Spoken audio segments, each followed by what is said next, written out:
సీతాఫలం, రామఫలం లాగే లక్ష్మణ ఫలం కూడా ఉందా? ఈ సీతాఫలం అనే పేరు ఎందుకు వచ్చింది ఆ ఫలానికి?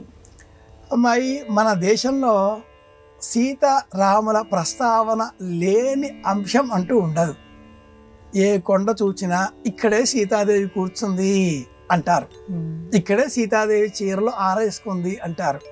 కాస్త చిత్రంగా పసుపు వర్ణంలో ఉండే రాయి, కుంకుమ వర్ణంలో ఉండే రాయి చూస్తే పర్ణశాల భద్రాచలం వద్ద ఇదేమిటా అంటే సీతాదేవి వాడిన పసుపు కుంకాలు ఇవి రాళ్ళుగా మారాయి, ఇప్పటికే మనం వాడుకోవచ్చును అని మన వాళ్ళు అందిస్తూ ఉంటారు.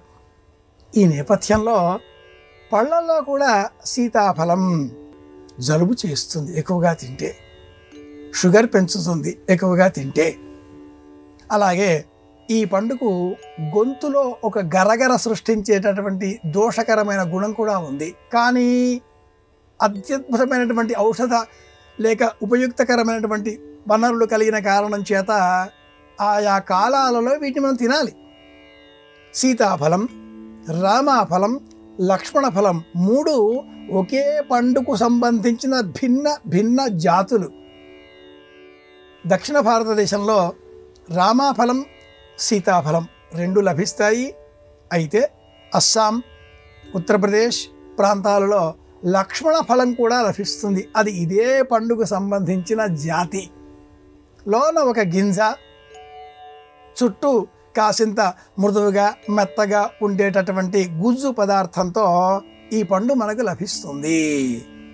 శీతాకాలంలోనే లభిస్తుంది. ఇది మరి ఒక విశేషం, శీతాకాలంలో లభిస్తుంది. దీని చేత మన జానపదులు ఒక మంచి కథను అల్లుకున్నారు. రావణుడు సీతాదేవిని అపహరించి అలా లంక వైపు తీసుకువెళ్ళే సమయంలో దుఃఖంతో సీతాదేవి కంటి నుంచి జార్చిన ఆ కన్నీరు నేలపైన పడి సీతాఫలంగా జన్మించింది. సీతాఫలంలో ఉండేటటువంటి ఆ గింజ కన్నీటి బిందువు వలె ఉంటుంది, దోస పలుకు వలె ఉంటుంది. దాని చేత ఈ పండు పూర్వం నైవేద్యానికి వినియోగించేటటువంటి వారు కాదు, దేవతా నైవేద్యాలలో సీతాఫలాన్ని వినియోగించేటటువంటి వారు కాదు. కేవలం కార్తీక మాసంలో వచ్చేటటువంటి నాగుల చవితి నాడు ఆ నాగుల పుట్ట వద్ద సర్పాలకు ఆహారంగా మాత్రమే వదిలేటటువంటి వారు ఇంకా ఎప్పుడూ ఎక్కడా దేవతారాధనలో సీతాఫలాన్ని వినియోగించేటటువంటి వారు పూర్వం కారు. పండు తాంబూలంలో కూడా సీతాఫలాన్ని తాంబూలంగా ఇచ్చేవారు కాదు. ఇది ఈ పండుగకు సంబంధించిన చరిత్ర.